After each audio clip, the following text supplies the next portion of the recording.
Picture a guy like this. Somewhere in rural Oregon, back in the late 90s, a retired pipeline welder wires a surplus electrolysis cell to two solar panels bolted to his shop roof.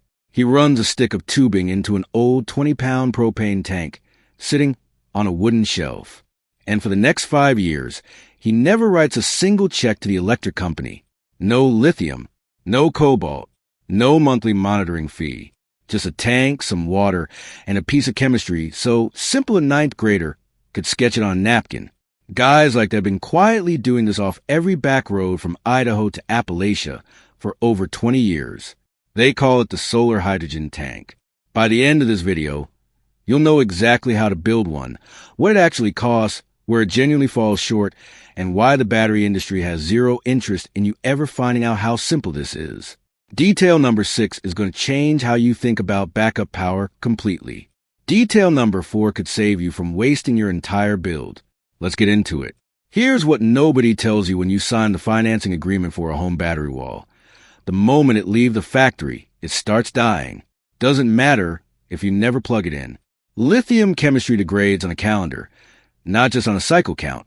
Most manufacturers rate their packs to lose somewhere around 2 to 3% of usable capacity every single year, whether you use them hard or barely touch them.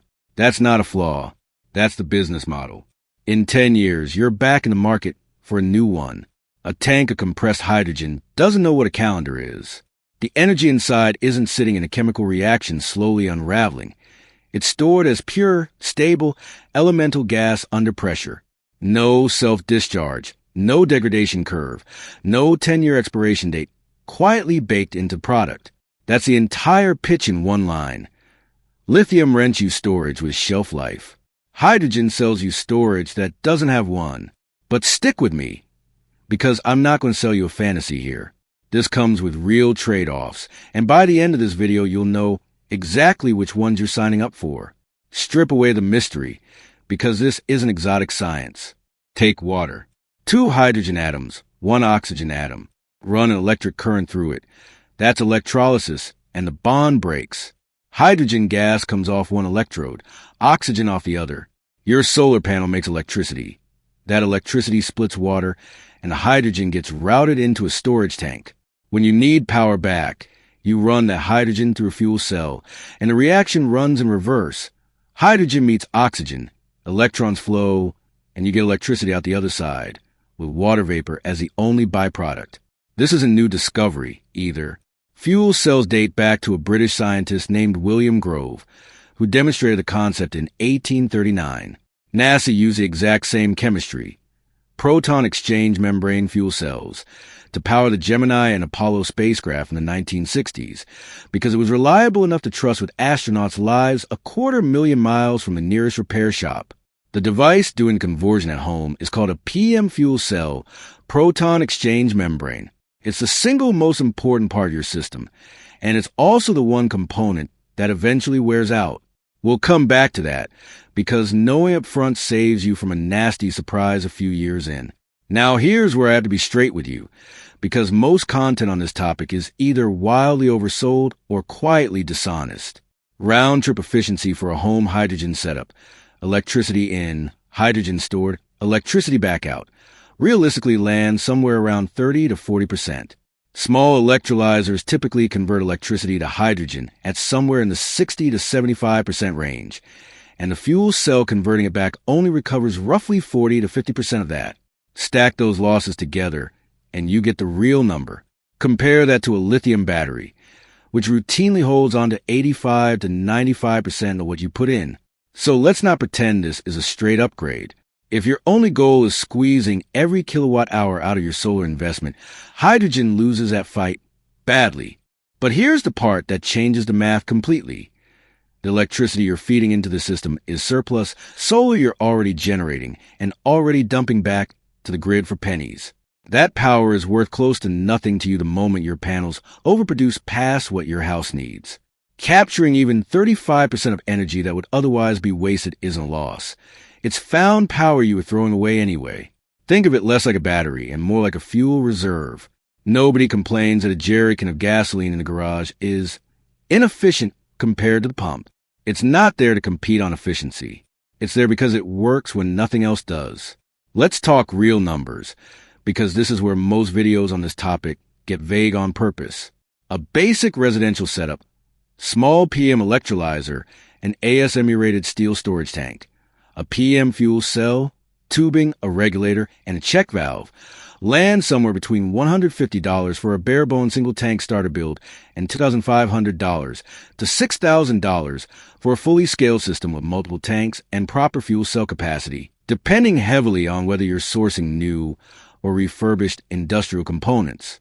Compare that to a name-brand lithium-wall battery, which typically runs $9,000 to $16,000 installed, often on a financing agreement stretching a decade or more.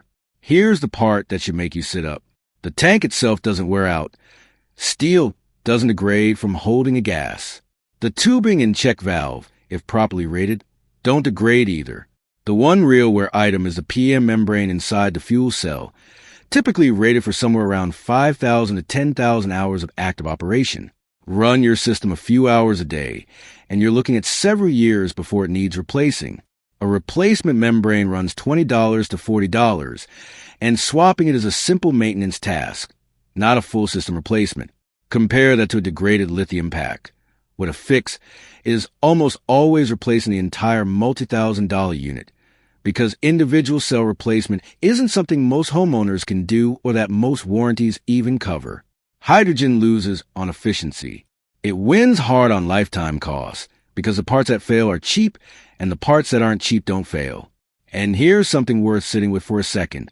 One small tank might only get you a modest amount of usable backup, enough to keep a fridge, a few lights, and a phone charger running through a rough night. But this scales in a way a battery wall doesn't. Adding capacity doesn't mean buying an entirely new unit. It means adding another tank onto the same manifold. 4 modest tanks connected through a simple regulator can realistically approach the usable capacity of a mid-sized lithium wall for a fraction of the total hardware cost. And every one of those tanks is a part that doesn't quietly lose ground year over year. I know exactly what's running through your head. Hydrogen. Explosive. Hindenburg. That association is baked deep into pop culture. So let's address it head on with actual numbers instead of dancing around it. Hydrogen's auto-ignition temperature sits around 500 degrees Celsius. Gasoline ignites at roughly 280. Propane, the gas most people already store on their back deck for the grill without a second thought, ignites around 470. By that measure, hydrogen is genuinely harder to accidentally ignite than the fuel sitting 3 feet from your burger. Hydrogen is also the lightest element that exists. When it leaks, it doesn't pool along the ground the way propane or gasoline vapor does. It rises and disperses almost instantly in open or ventilated air. That's a fundamentally different hazard profile than fuels most people already keep on their property. None of that makes this a toy. An ASME-rated tank isn't optional. That certification is what confirms a vessel can safely hold pressure, and skipping to save a few dollars is the single most common and most dangerous mistake DIY builders make. Proper ventilation, a rated pressure relief valve, and keeping storage away from ignition sources aren't suggestions. They're the baseline, non-negotiable requirements. Do those right, and you're dealing with a system that industrial gas suppliers have safely shipped hydrogen cylinders on public highways for decades using the exact same fundamentals. This is the detail I promised you at the top, and it's the one most videos on this topic conveniently skip. No jurisdiction in the U.S. explicitly bans storing a small quantity of hydrogen in an ASME-rated tank on your own property, but none explicitly permits it either. There's no dedicated residential permit checkbox, no standardized inspection process built specifically for this use case. Safety codes like NFPA 855 and certification standards like UL 9540 were built around lithium-ion and lead-acid systems. Small-scale residential hydrogen storage simply isn't a category they were written to address yet. You're standing in roughly the same legal space that off-grid rainwater collection occupied a couple decades ago. Technically not illegal, but without much formal recognition. Today, most states have explicit legal protections for rainwater systems. Hydrogen home storage looks to be tracking a similar arc, just years behind. What that means practically: your homeowner's insurance almost certainly has no language covering a system like this, and an appraiser isn't adding resale value for it the way they might for solar panels. You're building this because it works and it makes sense for your own resilience, not because a regulatory framework is cheering you on yet. Go in with your eyes open, or wait for the paperwork to catch up. Either choice is valid.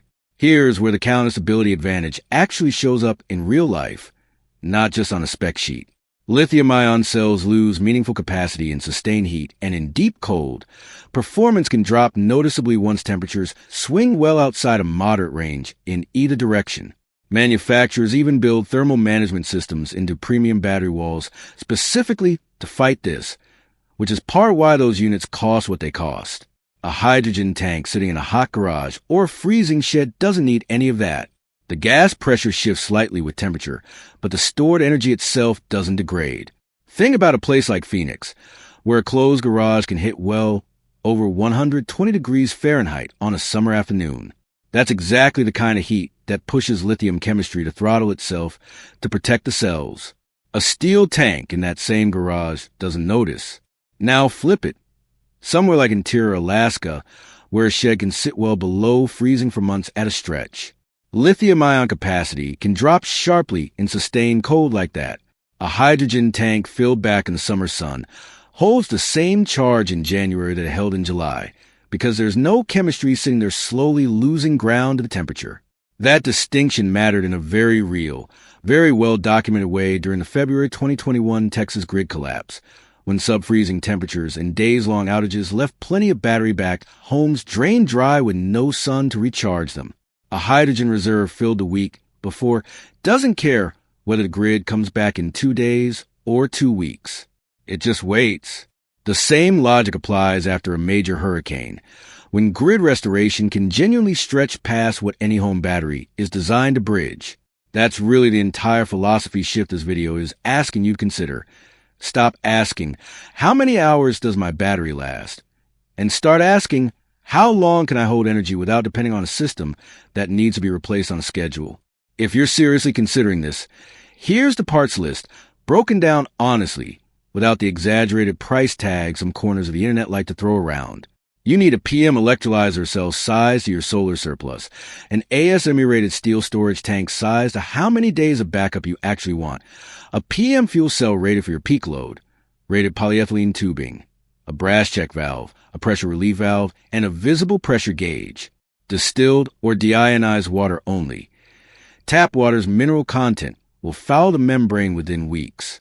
An inline desiccant filter between the electrolyzer and the tank keeps moisture from slowly corroding your fuel cell over time. None of those parts are exotic. What matters is sourcing them from suppliers who actually provide proper certification documentation, not a listing that just says rated with nothing behind it. That paperwork is what protects you if you ever need to file an insurance claim, sell the house, or prove to an inspector you built this the right way.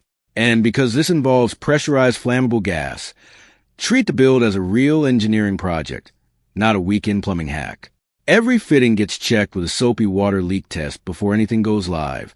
Bubbles mean a leak, and you fix it before you touch a power source. Every joint gets proper thread sealant and a firm, correctly torqued connection, not a guess. The tank itself needs periodic inspection. Check the valve O-ring and relief valve seat every few months, since rubber components dry out and crack over time. And if the tank is older, get it hydrostatically retested through a propane distributor or gas supplier before you trust it with pressure again. None of that is optional, and none of it is difficult. It's just a discipline that separates a system you can rely on for 30 years from one that fails in year 2. So, why hasn't your solar installer ever mentioned this? Why doesn't a hardware store stock a hydrogen storage kit next to the generators and transfer switches? It's not a conspiracy. It's an incentive structure. A steel tank that lasts 30 years and a membrane that costs less than a pizza to replace doesn't generate a recurring revenue stream. It doesn't need a subscription, a 12-year financing plan, or a replacement sale in year 10.